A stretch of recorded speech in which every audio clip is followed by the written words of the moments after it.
dirección, comunión y protección. Te voy a pedir por favor que tomes un lápiz, algo que tengas en la mano para hacer algunas marcas en el Salmo número 25 que quiero que todos realicemos para tener una perspectiva mayor de lo que es el Salmo. Vamos a resaltar una palabra de cada versículo. Yo les voy a indicar qué palabra es la que se va a resaltar.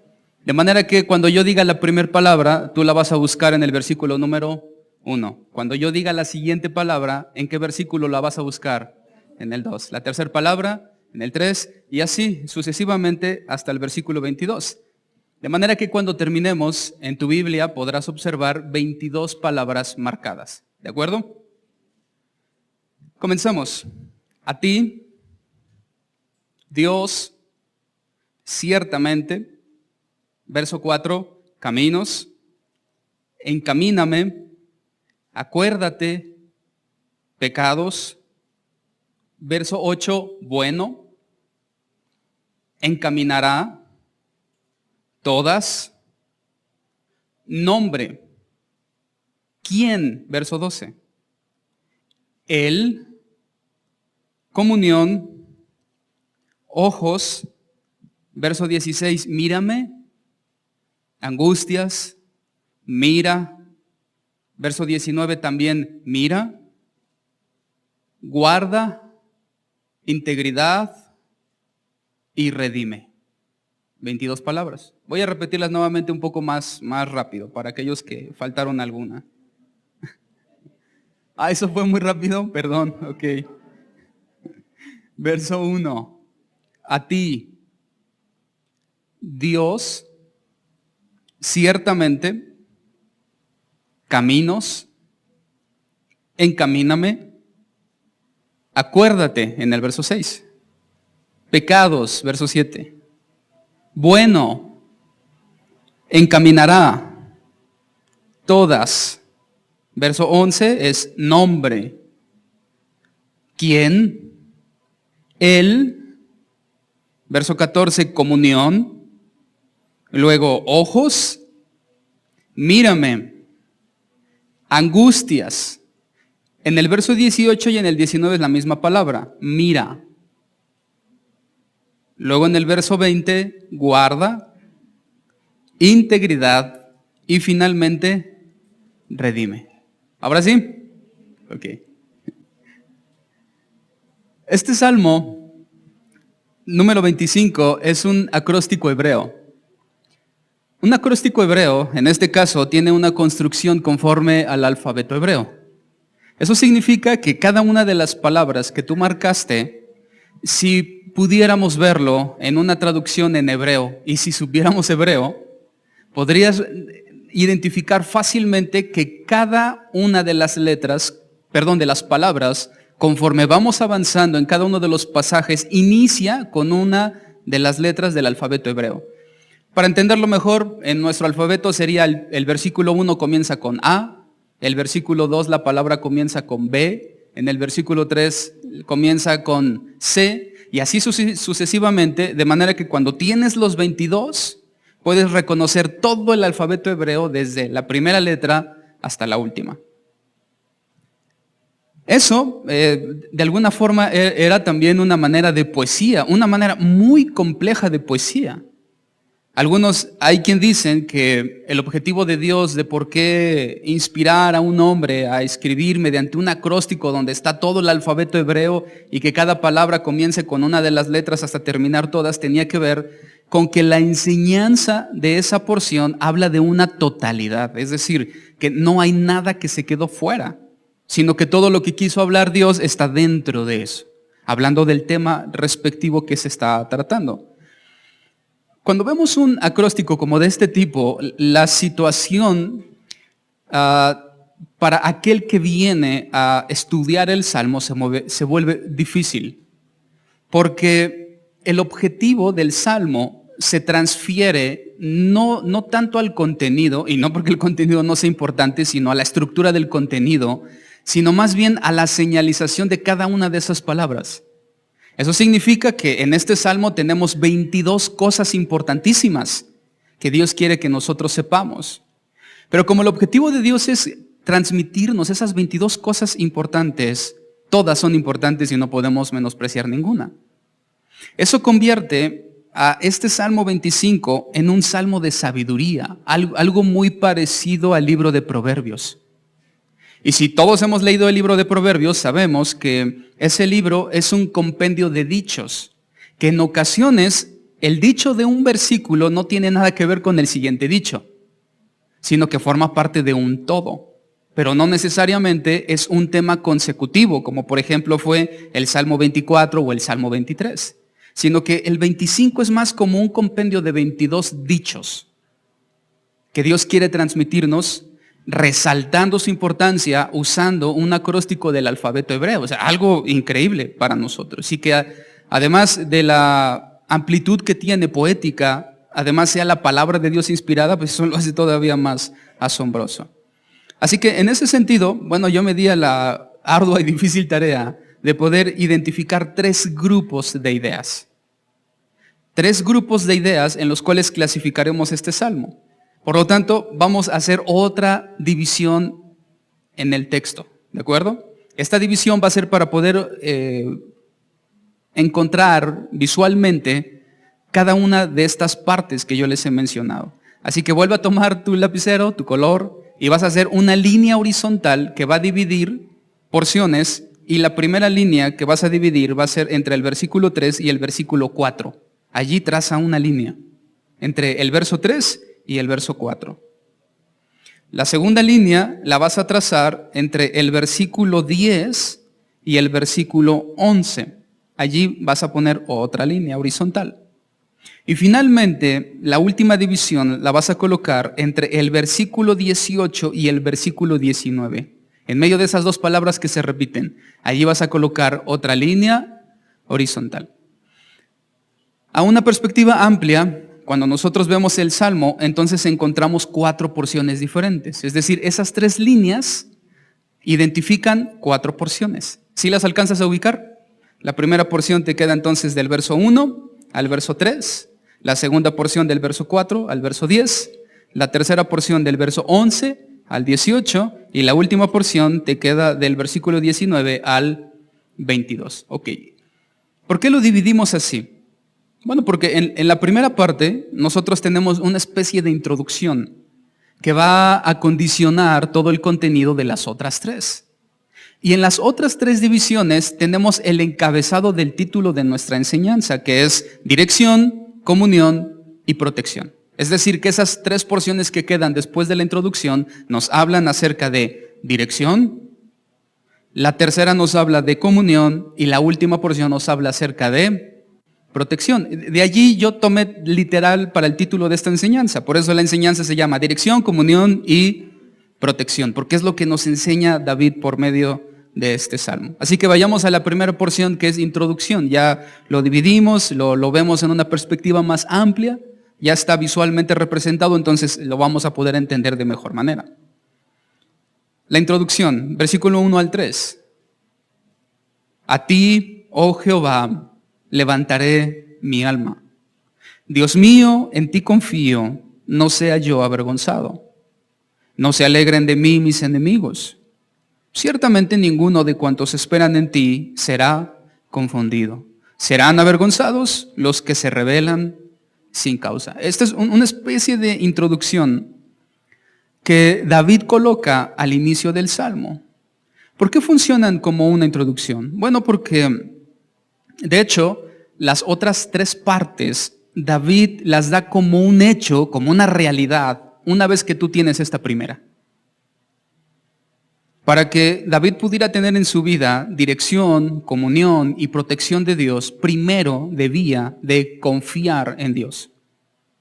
Si David confiaba en Dios, por obvias razones, como consecuencia, en su vida tendría dirección, comunión y protección. Creo que para todo creyente es un deseo que en su vida de parte de Dios tenga la dirección, tenga comunión con Él y tenga la protección de Dios, pero primero necesitamos confiar en Él. ¿Cuál es la perspectiva que David tiene de lo que es confianza? Eso creo que es muy importante. Si David nos está enseñando que si confiamos en Dios, tendremos de una forma muy cierta dirección, comunión y protección, ¿qué es lo que él entiende por confiar en Dios? Y veamos si es la misma definición que nosotros entendemos de confiar en Él, o más aún, si es la forma en cómo nosotros confiamos en Dios, muy similar a como David confiaba en el Señor. ¿Qué significa para David confianza? Bueno, él expresa lo que para él en su vida diaria, en su vida práctica, significa confiar en Dios por medio de 3 frases. La primera de ellas que David usa es: levantaré mi alma. La segunda frase que David usa es: en ti confío. Y la tercera frase que David usa es: esperan en ti. Esas son las 3 frases en 3 pasajes que David usa. Levantaré mi alma, en el verso 2, en ti confío, y en el verso 3, esperan en ti. Esas son 3 frases que David nos enseña para que nosotros podamos aprender lo que en el corazón de David era confiar en el Señor. Cada una de esas 3 frases, respectivamente, significan, por ejemplo, levantar mi alma, habla acerca de una búsqueda con ansiedad. Levantaré mi alma, era como un hebraísmo de los judíos que significaba buscar algo con ansiedad. La segunda frase, en ti confío, habla de dependencia, depender de alguien. Y la tercera frase, esperan en ti, habla de confianza para el futuro. Entonces ya tenemos 3 perspectivas un poco más amplias de lo que David considera confiar en Dios. David confiaba en Dios, número 1, porque le buscaba con ansiedad. David confiaba en Dios porque dependía de Dios. Y David confiaba en Dios porque esperaba en Él para el futuro. En sí mismo, cada una de estas 3 cosas, es decir, buscar con ansiedad, dependencia y confianza en el futuro, no son del todo difíciles para el hombre, porque es algo que el hombre hace siempre, aún el hombre sin Dios. ¿Qué significa? Que aún el hombre sin Dios busca cosas con ansiedad. En el mundo hay muchas personas buscando cosas con ansiedad. En el mundo también hay muchas personas que dependen de cosas. Hay quien depende de su apariencia física, hay quien depende de sus riquezas, hay quien depende de su habilidad, hay quien depende de sus amistades. El mundo depende de otras cosas. Y el mundo también pone su confianza en las cosas terrenales para el futuro. Hay muchos ejemplos acerca de eso. Es decir, que por sí mismo no es complicado buscar con ansiedad, depender de algo, de alguien y finalmente confiar para el futuro. Porque de hecho, en el acróstico hebreo, esas no son las palabras que están resaltadas. Si tú te fijas, las palabras que tú marcaste fueron a ti, Dios y ciertamente. Y ahí ya se vuelve difícil. Si vemos únicamente de forma aislada buscar con ansiedad, dependencia y confianza en el futuro, todo mundo tiene eso. En objetivos endebles y efímeros, claro, pero todo mundo lo tiene. Sin embargo, cuando hablamos de buscar con ansiedad a ti, oh Jehová, cuando hablamos de dependencia total a ti, Dios mío, y cuando hablamos de esperar ciertamente en el Señor, allí la situación ya es diferente. Allí ya el mundo ya no hace eso. Sin embargo, el pueblo de Dios y David da por un hecho que el que teme al Señor lo busca con ansiedad. El que teme al Señor depende de Él y también tiene en el Señor su esperanza para el mañana. Eso es confiar en Dios. Si en ese momento involucramos o incluimos nuestra vida, eso significa que una confianza adecuada de nosotros en el Señor estaría representada porque le buscamos de forma ansiosa. No de manera efímera, sino le buscamos con ansiedad. Además, dependemos de Él. No dependemos de nada en el mundo, dependemos únicamente del Señor. Y nuestra confianza para el futuro no está puesto ni en lo que tenemos, ni en lo que somos, ni en lo que vemos, sino en el Señor. Eso sería una verdadera confianza. Y es lo que David nos está enseñando. El pueblo de Dios confía en Dios Porque le busca, porque depende de Él y porque confía en Él para el día de mañana.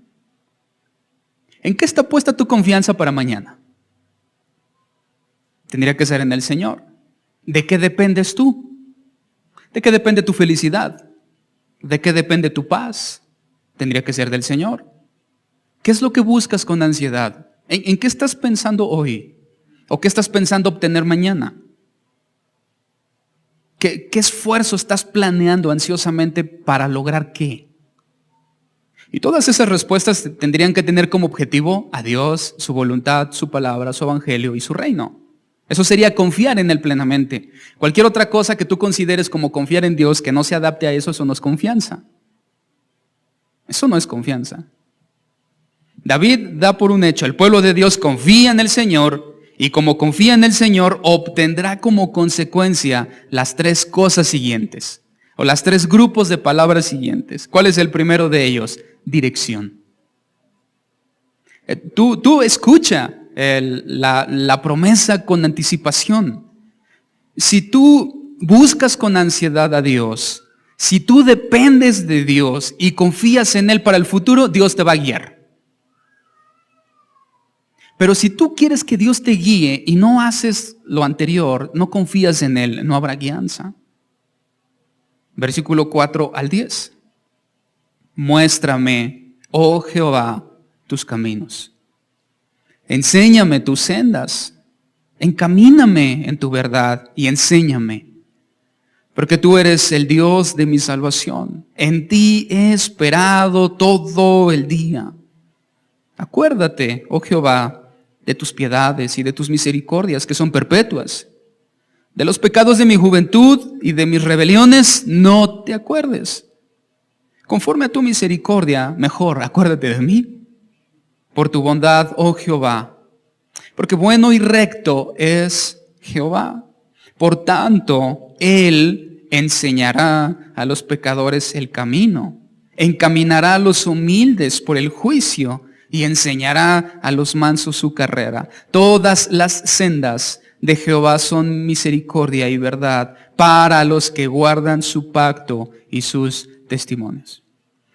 ¿Notaste un poco todas las palabras que son muy similares o sinónimos de dirección y guianza? Porque toda esta porción hace énfasis en eso.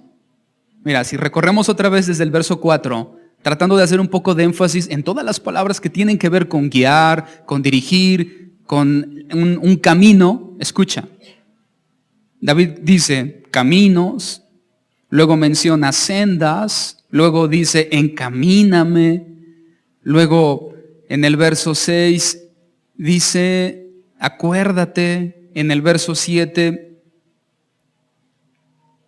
habla de misericordia, en el verso 8 enseñar, camino, en el verso 9, encaminará, enseñará, carrera, en el verso 10, sendas y testimonios. Estos versículos, todos ellos, hacen énfasis en las formas y en la dirección hacia donde Dios quiere guiar a su pueblo. Todos los pasajes hacen énfasis en cómo Dios nos guía. Pero David, lo importante aquí es que él da como un hecho, que es algo que Dios va a hacer por él. David está haciendo peticiones a Dios, no con una actitud de, bueno, tal vez Dios lo haga o no lo haga, sino que David está hablando con seguridad. Está hablando con certeza. David entendía que nadie puede caminar como parte del pueblo de Dios sin Dios. Y mira, puede resultar muy obvio que para caminar con Dios necesitamos a Dios. Eso es obvio.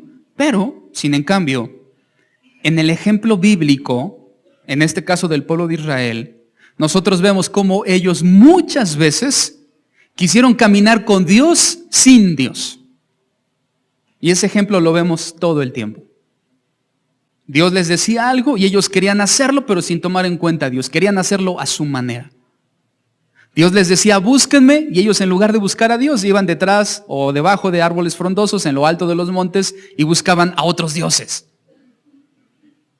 Todo lo que Dios les pedía que hicieran hacia Él, ellos lo hacían a su manera, a su forma. Y entonces ellos intentaban obedecer a Dios sin Dios. Y eso fue desde el principio.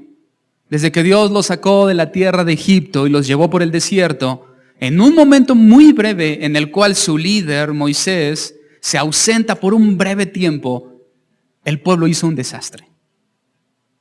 Y luego Aarón, como un líder no capacitado, como un líder no firme, construye o da forma con un martillo y un cincel a un becerro de oro. Y luego les dice: Israel, estos son tus dioses que te sacaron de Egipto. Desde el principio.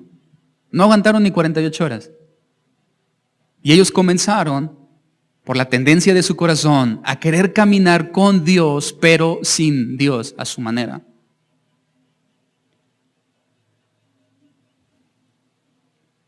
David habla de algunas palabras que son importantes para nosotros y que muestran dependencia en Dios para que Él sea quien nos guíe y para caminar bajo sus mandamientos. Como si de alguna forma David nos esté diciendo que nosotros no podemos caminar con Dios sin la ayuda de Dios. Es decir, que Dios no solamente nos muestra el camino, sino que además Él nos lleva por el camino. Aunque sepamos el camino, si hacemos a un lado a Dios, nos perderemos en Él. Porque aquí no solamente es importante conocer el camino, sino que sea Dios el que nos vaya llevando por ese camino. Y entonces aquí David resalta 3 palabras que tienen que ver con eso. La primera de ellas es: muéstrame, enséñame y encamíname. Son 3 palabras que David usa en esta porción que resaltan la obra de Dios sobre aquellos que Él mismo está guiando. Y que nosotros no podemos hacer por nosotros mismos sin la ayuda de Dios. Es decir, ¿quién se puede mostrar así solo algo? David está diciendo: yo necesito que tú me muestres. ¿Quién podría enseñarse a sí mismo? David dice: tú enséñame. ¿Quién podría encaminarse a sí mismo? David dice: tú, Señor, encamíname. Es decir, primero David acepta su incapacidad para encontrar solo, muestra su capacidad para aprender solo y su incapacidad para caminar solo. Y apela a Dios como el principal agente que haga eso en la vida de David. Eso significa que si tú quieres caminar con Dios, tú lo necesitas a Él. No puedes caminar con Dios sin Dios. Y mira que a veces el creyente es bueno también para intentar caminar con Dios sin Dios. Intenta caminar a su manera. Cuando David dice muéstrame, habla de revelación, revélame, de algo que está oculto que yo no puedo ver. Que necesito que alguien venga y corra la cortina para que yo pueda ver lo que está detrás. Revelación. La palabra enseñar habla de entrenamiento. Pero tú considera que David está hablando desde la incapacidad de yo poder hacerlo solo. Porque vemos en los gimnasios muchas personas que se entrenan solos. Pero David lo está hablando desde una perspectiva de yo no sé cómo hacerlo. Señor, tú entréname. Y si alguien quiere hacerlo bien, necesitamos quien nos entrene. Las habilidades no son suficientes. Necesitamos entrenamiento. Y finalmente, cuando David dice encamíname, habla de ve delante de mí y yo te sigo. Eso significa encamíname. Coincide mucho con el Salmo 23. Va delante de ellas. Jesús también dijo que el pastor va delante de las ovejas y las ovejas ¿qué hacen? Le siguen. Esa es la misma palabra aquí, encamíname. No solamente me digas hacia dónde yo vaya, sino tú camina, tú ve delante de mí y yo te sigo. Pero el creyente, a veces Cristo va delante de él y él se pierde en otras cosas y comienza a caminar hacia otros lados. Es como caminar en una dirección, pero viendo en otra. Entonces tú vas caminando con Cristo, pero tú vas viendo hacia otro lugar. ¿Qué crees que va a pasar más adelante? ¿Vas a tropezar? Porque el creyente necesita caminar con Cristo viendo a Cristo, puestos nuestros ojos en el autor y consumador de nuestra fe. revélame, entréname, ve delante de mí. David está hablando de Dios como un Dios personal que nos dirige. En comparación a los dioses paganos, como por ejemplo Quemos o Moloch, que para que el pueblo pudiera ser guiado por sus dioses, ellos tenían que ofrecer en fuego a sus primogénitos. Y los dioses guiaban al pueblo únicamente por lo que el pueblo consideraba el enojo o la felicidad de su Dios. Es decir, si les iba mal, no es por allí. Si les iba bien, ve por allí. Eso es un Dios distante. Un Dios que se aparta, que necesita del sufrimiento de su pueblo para que Él ni siquiera pueda guiar a su propio pueblo, porque son dioses vanos, simples, sin poder.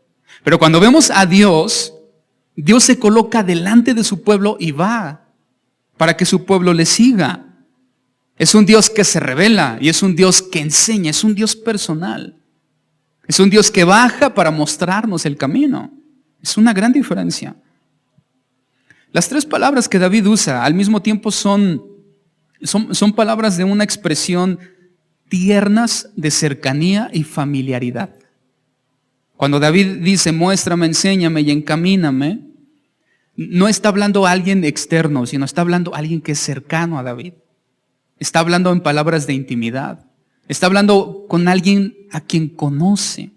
No con alguien extraño, sino con alguien a quien conoce. De hecho, es muy similar a la cercanía que tiene un padre con un hijo. Cuando un hijo tiene una cercanía, mejor dicho, con su padre, y el padre entonces le muestra, el padre le enseña, y el padre se coloca como un ejemplo. A ese tipo de cercanía nos referimos. Una cercanía de padre e hijo es lo que David está expresando aquí. Segundo grupo de ideas, comunión. Si David confiaba en Dios, es decir, si le buscaba con ansiedad, si dependía de Él totalmente y si esperaba en el Señor para un futuro, no solamente Dios se iba a mostrar, a enseñarlo y a encaminarlo, sino que también iba a tener comunión con Él. Mira a partir del verso 11 y hasta el verso 18. Por amor de tu nombre, oh Jehová, perdonarás también mi pecado que es grande. Luego hace una pregunta en el verso 12. ¿Quién es el hombre que teme a Jehová? Y aquí temer es sinónimo de confianza, porque eso es lo que él viene hablando desde el verso 1. Podríamos decir, ¿quién es el hombre que confía verdaderamente en Jehová? Y luego da la respuesta. No nos dice quién es, sino nos dice lo que Dios hará por él. Él le enseñará el camino que ha de escoger. Gozará también él de bienestar, y su descendencia heredará la tierra. Verso 14, pon mucha atención porque este es el versículo central de esta tercera porción. La comunión íntima de Jehová es con los que le temen. Y aquí temer es sinónimo nuevamente de confiar en Él. ¿A ellos quiénes? A los que temen en Él, a los que confían en Él. Hará conocer su pacto. Luego David dice, mis ojos están siempre hacia Jehová, porque Él sacará mis pies de la red. Mírame, ten misericordia de mí, porque estoy solo y afligido.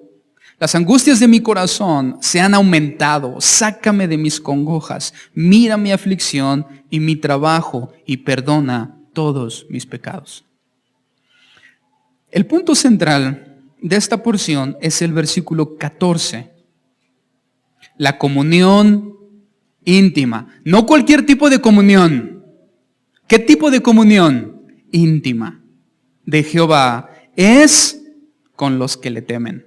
Y luego a ellos hará conocer su pacto. Alrededor de esa declaración de comunión íntima y temor de Dios se desarrolla toda la trama de esta porción. David menciona algunas cosas importantes acerca de la comunión con Dios. Menciona el camino en cómo obtener esa comunión.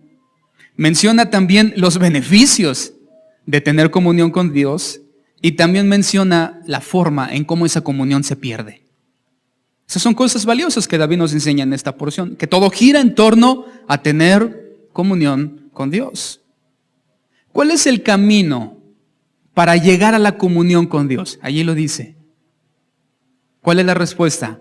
El temor de Jehová. Verso 14, la comunión íntima de Jehová es con los que le temen. Ahora, para entender un poco mejor lo que significa temor de Dios o los que le temen, recuerda que hemos venido hablando acerca de confiar en Dios, de dependencia, de buscarle y de esperar en Él para el futuro. No está hablando de un miedo terrorífico que te da algo que te asusta o que amenaza tu integridad. No.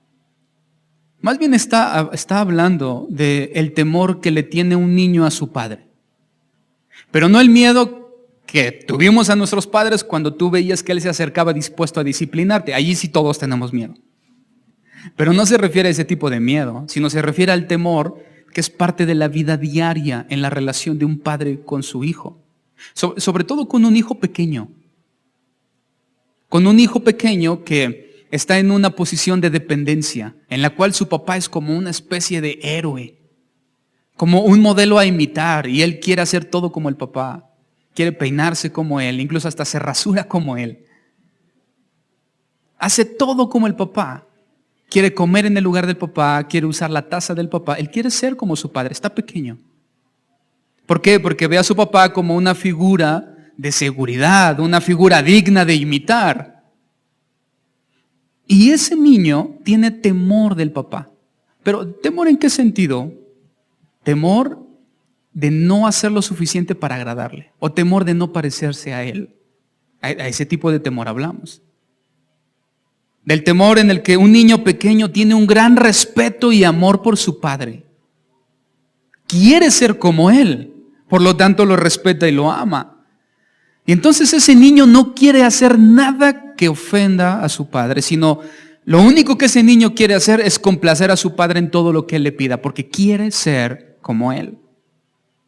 Y entonces ese niño tiene temor de disgustar a su padre porque sabe que él es la fuente de su seguridad y del amor. Si él lo disgusta, sabrá que perderá su seguridad y él puede llegar a pensar que su padre ya no lo va a amar. Entonces por eso él no quiere hacer nada que ofenda a su padre. A ese tipo de temor nos referimos. El temor que nosotros tenemos por Dios es ese temor lleno de respeto y amor, de no querer defraudar a nuestro Padre, de no querer hacer nada que ofenda su dignidad y su integridad, porque queremos ser como Él. Y como yo quiero ser como Él, yo hago todo lo que Él quiera. Y no quiero fallar, porque si yo fallo, eso va a lastimar su integridad, su amor y su pureza. Y como yo entiendo quién es Dios, yo quiero ser igual a Él, y yo tengo temor de hacer algo que le desagrade. Y entonces caminamos por este mundo lleno de pecado con temor de Dios. Temor de que cualquier cosa que yo toque o cualquier cosa que yo vea o cualquier cosa que yo haga o sienta o imagine, eso puede representar que yo esté ofendiendo a Dios, a mi Padre con eso. Y entonces en todo nuestro caminar lo hacemos de puntillas. Porque yo quiero considerar primero si esto que yo estoy haciendo a mi padre le agrada o no. Si eso le va a ofender o no. Tal vez para un niño sea muy placentero tomar una botella de chocolate y vaciársela en la cabeza. Pero él puede considerar que si hace eso, a su padre puede que no le guste. Y entonces el único freno que hay entre él y esa deliciosa experiencia de chocolate derramado sobre la cabeza es que su padre se va a molestar. ¿Sabes que ese es el único freno que hay entre nosotros y el pecado? El único freno que hay entre tú y yo hacia el pecado es la percepción que cada uno de nosotros tiene en su corazón de no hacer algo que ofenda a Dios. Cuando un creyente no tiene una percepción clara de lo que significa temer a Dios, él es muy difícil que encuentre freno en muchas cosas.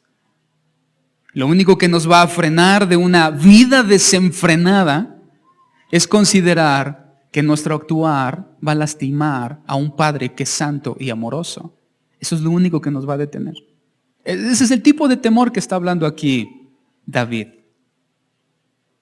Y cuando alguien considera eso en Dios, como en el caso de David, las consecuencias sobre la vida de esa persona con temor de Dios son abundantemente buenas.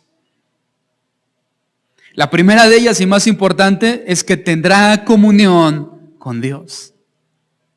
Tendrá una relación de cercanía y de intimidad con Dios.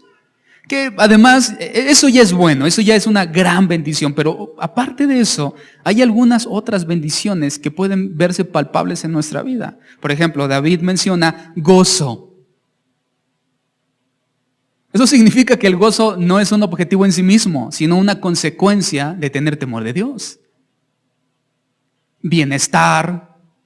David también menciona herencia. David menciona también participación en su pacto. David menciona que Dios ayudará en medio de los tropiezos, sacarás mis pies de la red. David también menciona misericordia. Todo ello como consecuencia de tener temor en Dios. ¿Y cómo puedo llegar a tener temor en Dios? Porque confío en Él. Porque le busco con ansiedad. Porque tengo dependencia en mi vida con Él. Y porque en Él espero para Él mañana. ¿Cómo se pierde esa comunión? Muy simple, lo dice allí David, pecado. Por eso Él hace tanto énfasis en buscar el perdón de Dios a sus pecados. Porque Él sabía que lo único que separa al hombre de Dios es el pecado, o de la comunión específicamente.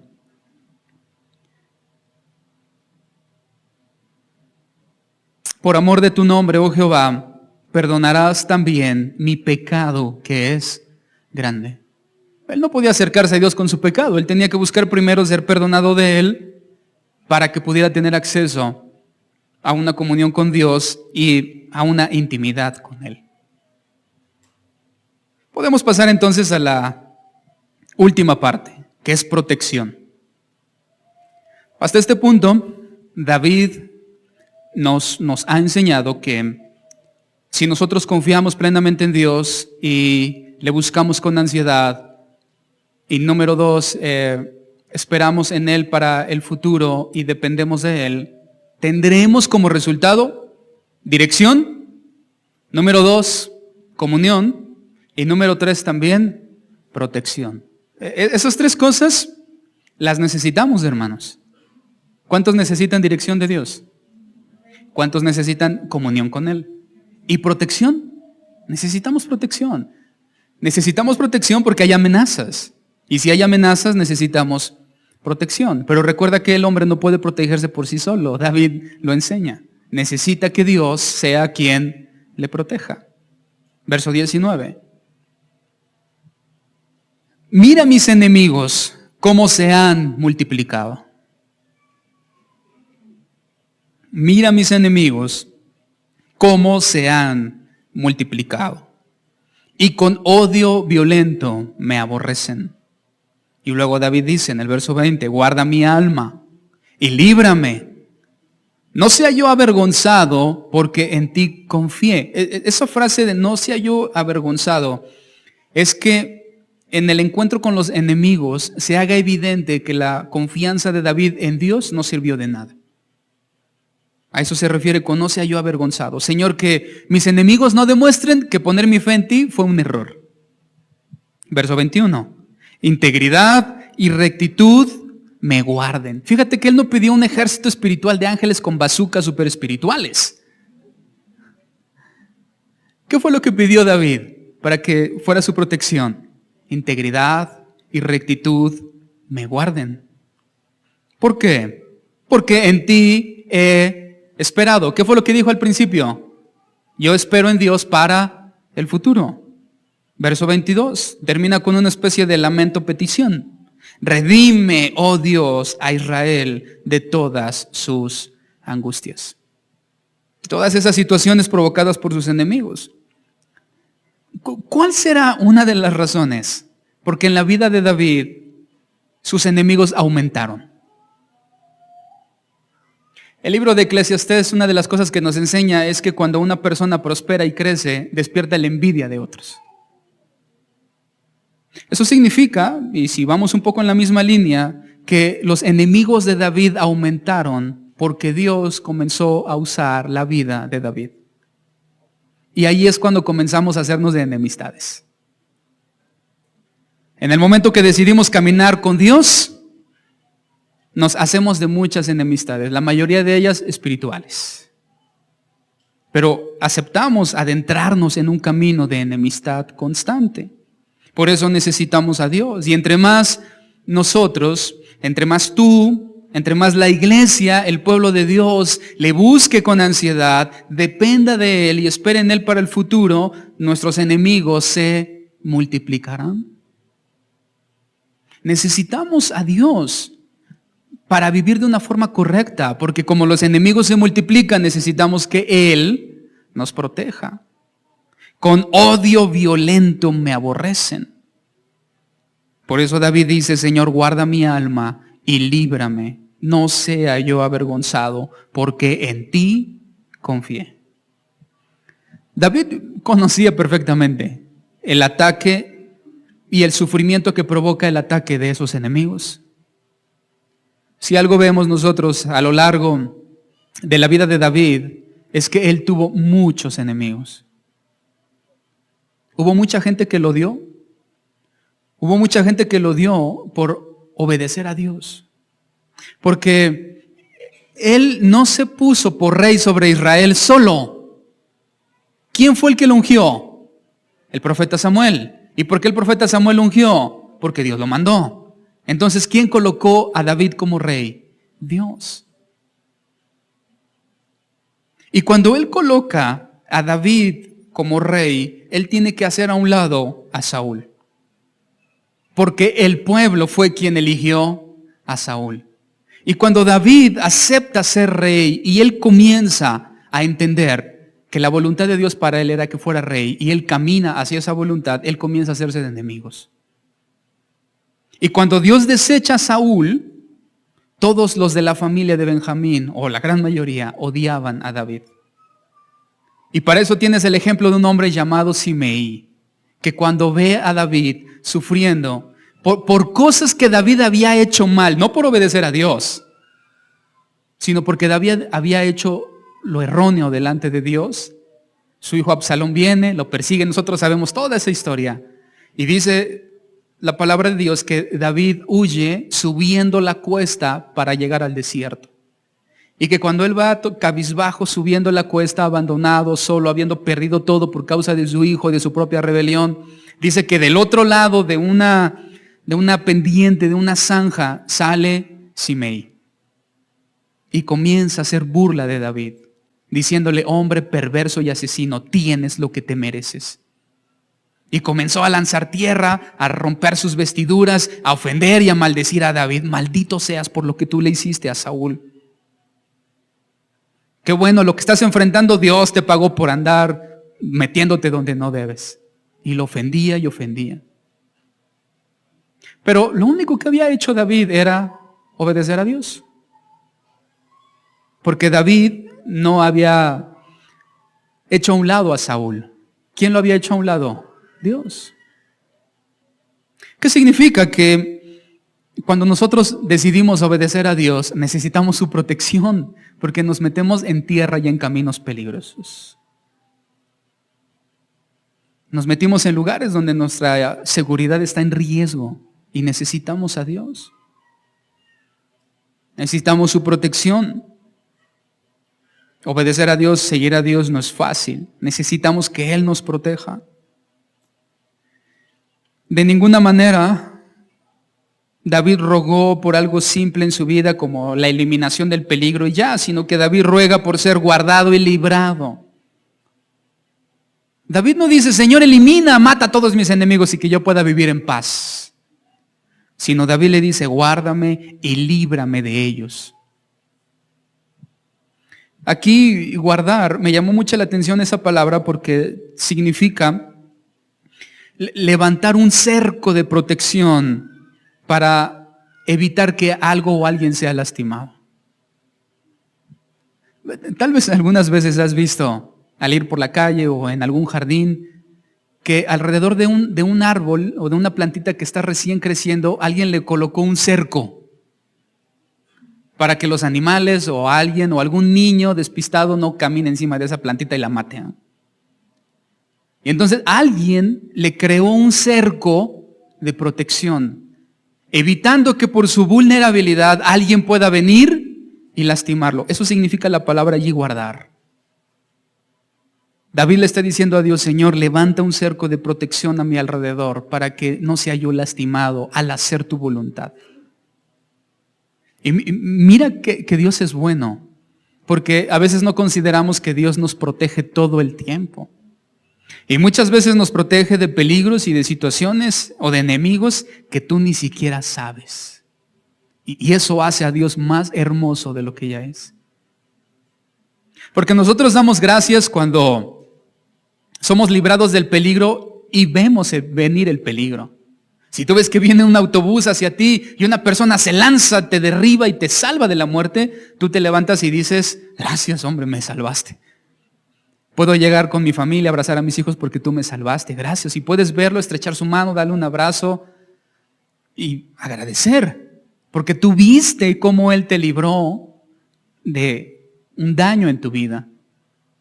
Pero ¿qué pasa con todas aquellas veces, ocasiones en las cuales Dios nos libra y no lo vemos? La realidad de lo que David dice es que todos aquellos que confían en el Señor tienen un cerco de protección sobre sus vidas, donde Dios los guarda. Pastor, pero es que creo que mi cerca está muy bajita, se han metido muchos. O pastor, creo que alguien le hizo un hueco a mi cerca porque los enemigos se han metido y estoy sufriendo.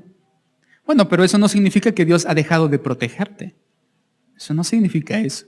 Hay muchas respuestas para ese cuestionamiento. Tal vez tú has hecho algo mal y Dios te esté disciplinando. Es una parte. O simplemente Dios esté permitiendo algo en tu vida para hacerte madurar y crecer. O simplemente Dios quiera mostrarte que Él te ama cuando las cosas están bien, pero que también te ama cuando las cosas están mal. Y Él simplemente quiere mostrar su amor en medio de la tormenta. Pero lo que es una realidad es que Él tiene un cerco que protege a aquellos que temen su nombre. Y eso es una realidad que vemos en la vida de David, por supuesto, y en la nuestra. ¿Cómo se relaciona todo esto que vimos con nosotros? ¿Cómo es que podemos relacionarnos de forma directa? Bueno, nosotros vemos cómo Dios obra sobre la vida de David, pero cómo Dios obra sobre nuestra vida en esa misma línea de aquellos que confían en el Señor. Bueno, Dios quiso personificar, darle una imagen, darle un rostro a su dirección, a su cuidado y a su protección. Él quiso darle un rostro que nosotros pudiéramos reconocer. Él quiso colocar en una persona la dirección, la comunión y la protección para nosotros, para su iglesia. Y puso todo eso en Cristo. Jesucristo es la personificación de la dirección de Dios, de la comunión con Dios y de la protección de Dios. Él decidió, para que nosotros pudiéramos experimentar esas tres cosas, después de haber confiado en el Señor, por medio de la persona de su Hijo Jesús. Ya no por medio de circunstancias donde nosotros vemos cómo Dios obra, y no porque Dios ya no obre por medio de las circunstancias, sino que el principal ejemplo de su dirección, intimidad o comunión y cuidado o protección es Cristo, no las circunstancias. A David se lo mostró por medio de circunstancias, pero a nosotros nos lo muestra por medio de Cristo. Y eso significa que para nosotros las circunstancias no importan, porque en Cristo está la personificación de la dirección, de la comunión y de la protección. Si tenemos a Cristo, todo lo demás es una realidad. No necesitamos otra cosa. No importa que las circunstancias, las situaciones digan algo. Nosotros nos guiamos por lo que Cristo dice e hizo. ¿Cómo lo sabemos? 3 pasajes muy simples y con esto terminamos. Primera de Pedro, capítulo 2, versículo 21. La personificación en Cristo de dirección, comunión y protección. Primera de Pedro 2, 21 dice, pues para esto fuisteis llamados. ¿Para esto qué? Y Pedro en el contexto está hablando de sufrimiento. Es decir, para el sufrimiento fuisteis llamados. Porque también Cristo padeció por nosotros para dejarnos, ¿qué dice adelante? Ejemplo para que sigáis sus pisadas. Cristo es la dirección. Primera de Corintios 1:9. Allí Pablo dice, fiel es Dios por el cual fuisteis llamados a la comunión con su Hijo Jesucristo, nuestro Señor.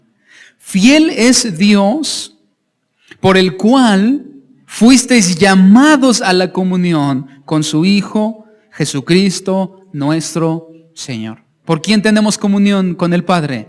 Por el Hijo Jesucristo, por su Hijo. En Él fuimos llamados. Y finalmente, Efesios capítulo 5, verso 29. Hablamos de protección. La personificación del cuidado y la protección de Dios sobre su pueblo. Efesios 5, 29. Pablo está hablando acerca de una analogía del matrimonio para ejemplificarnos cómo es Dios con su iglesia, o cómo es Cristo de forma específica con su iglesia.